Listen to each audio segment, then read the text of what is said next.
We are in Kuwait, in the Gulf, an area more known for oil and large-scale development than for sharks.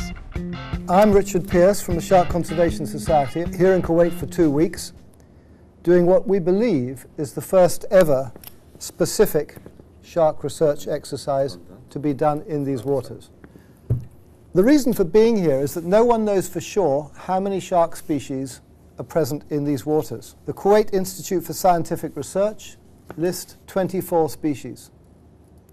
The FAO lists 28, and I found a book over the road that only listed 12. So you can see quite a wide spread of opinion as to what's present in these waters. Richard put together a team of volunteers who came all the way from London for the love of sharks. Hopes were high for a chance to swim with sharks and explore a whole new side of this Gulf state. Welcome to everybody. It's great to see you here. I'm going to give you the fullest briefing possible. This is not a democracy. These trips of ours are not holidays, so anyone who thinks they're here for a holiday, the flight leaves tonight at 10:30. We regard these as kind of real expeditions as opposed to tourist photographic trips. Real expeditions, in my view, means that you learn something, you achieve something. The Kuwaiti Coast Guard gave us a base. We were prepared for rats and cockroaches, but instead we got 5-star accommodation. Shore base is absolutely super. I think they've honestly put on a super job for it, really lovely. We settled in and waited for our first day out at sea.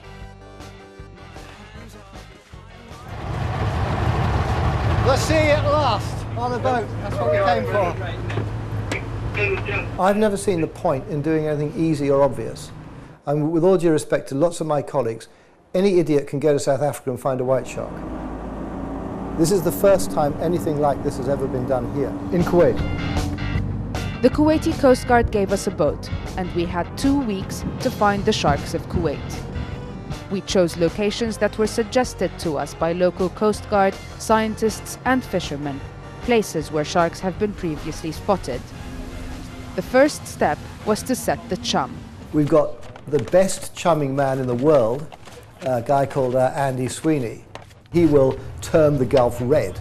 We'll probably find little bits of his chum will be leaking out into the Indian Ocean.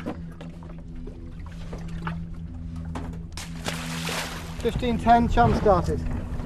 The scent trail goes off down the current, and any sharks in that area that come across it, it'll trigger a response and they'll come looking for lunch.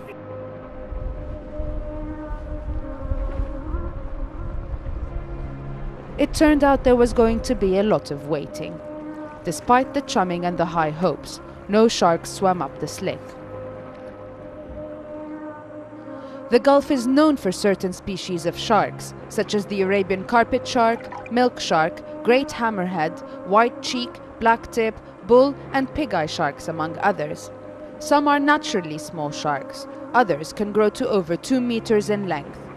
But finding sharks is a sport of patience, and there was nothing we could do but wait. While a group was out at sea every day, another group visited the local fish markets, led by the expedition's scientific advisor, Alec Moore. And here, we found the sharks of Kuwait.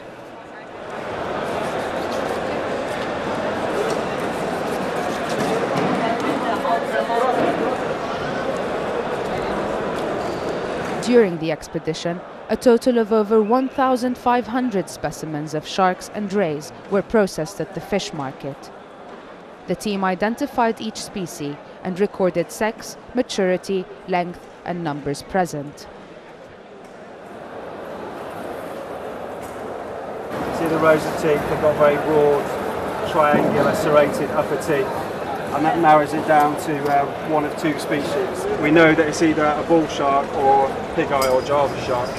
Sharks did not seem to be directly targeted by the fishermen, but caught as bycatch and considered of little value. Most of them were juveniles and had not yet reached maturity.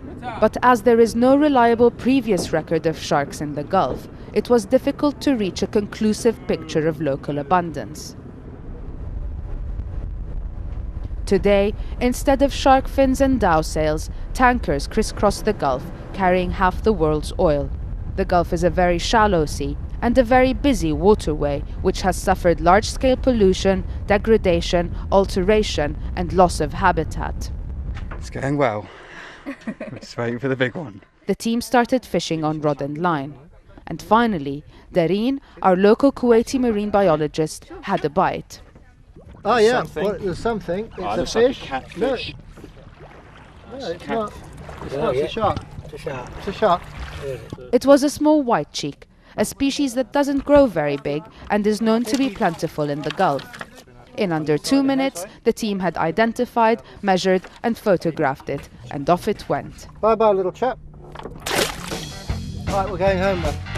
Engine start, time to go. Due to certain restrictions, we were not allowed to chum through the night, which may have increased the chances of big sharks finding us. On a day when we stayed out late, we had a pleasant surprise and some late-night visitors.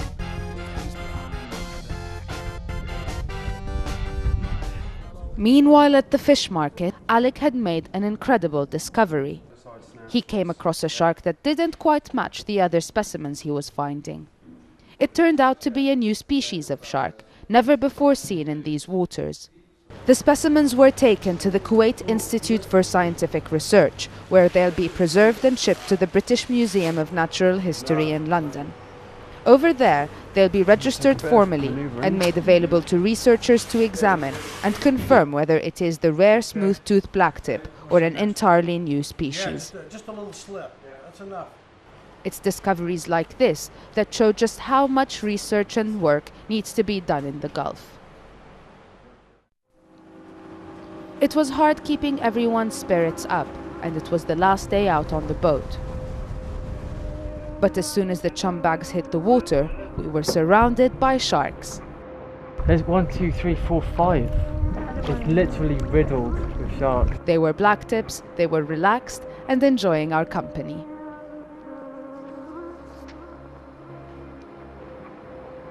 It was the moment we've all been waiting for. We were finally seeing the sharks of Kuwait up close and alive, and they were beautiful.